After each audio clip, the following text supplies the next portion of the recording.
se discute se foi uma injúria racial, se foi crime de racismo. E no Brasil a gente tem o enquadramento nessas duas tipificação criminal nessas duas características. Então, queria primeiro entender qual era, se fosse no Brasil, como a gente ia tipificar, e no caso de Portugal, como isso fica enquadrado, professor. Querida Daiane, eu teria condições de fazer uma leitura histórica, mas não vou fazer, respondendo diretamente à pergunta, tá? Quando nós olhamos um crime como esse, se tivesse acontecido no Brasil, nós teríamos um crime de injúria racial, né, que é o artigo 140 do Código Penal, em seu parágrafo 3º, que é agredir alguém devido à sua cor, né, a questão racial, né, como um todo. E o que acontece? Isso seria no Brasil, porque a ofensa foi direto na pessoa do ofendido. Então, ofendeu a família dos angolanos e também ofendeu os filhos, né, da Giovanna e do Bruno. Então, nós teríamos um caso de injúria racial. Não seria o crime de racismo, né, na Lei 7.789. Por que não? Porque o crime de racismo é quando ele é direcionado à coletividade das pessoas negras. Então, por exemplo, se existe um empregador e este empregador declara que não contratará negros, somente contratará brancos, ou em um espetáculo que somente pode entrar pessoas brancas e não pode entrar pessoas negras, aí sim é um crime contra a coletividade, é a questão do racismo.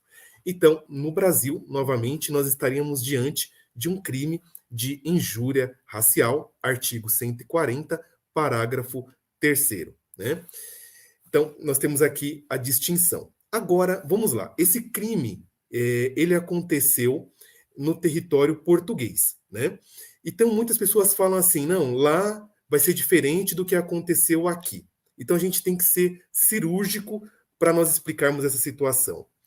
Apesar de nós sempre reclamarmos e questionarmos a legislação brasileira, felizmente, nós conseguimos avançar frente à luta, à mobilização de toda a comunidade negra e as pessoas que são sensíveis à temática racial. E nós temos uma das legislações mais avançadas voltadas à questão racial, né? Já em Portugal, a situação é muito diversa. Por quê? A legislação lá diz o seguinte, né? Que quando alguém sofre o crime de injúria, né, eu destaquei aqui só para poder explicar direitinho para vocês. Eu vou falar aqui. O crime de injúria em Portugal é descrito apenas como quem injuriar outra pessoa, imputando-lhes ao fato, mesmo sob a forma de suspeita ou dirigindo-lhe palavras ofensivas da sua honra ou consideração, com pena que pode ser de até 3 meses ou multa. Tá? Então, o que diz a legislação portuguesa? Que a pessoa pode ficar presa por até 3 meses ou multa. Ou seja, no caso específico dessa mulher, se ela pagar uma multa por ser réu primário, né, no máximo ela ficaria 3 meses presa. Por quê? A legislação portuguesa ela não tem nenhum agravante voltado para a questão racial ou para a questão da xenofobia, né? Somente existe uma graduação e uma prisão efetiva em crimes de cunho racial quando é utilizado os meios midiáticos para difundir a ideia racista.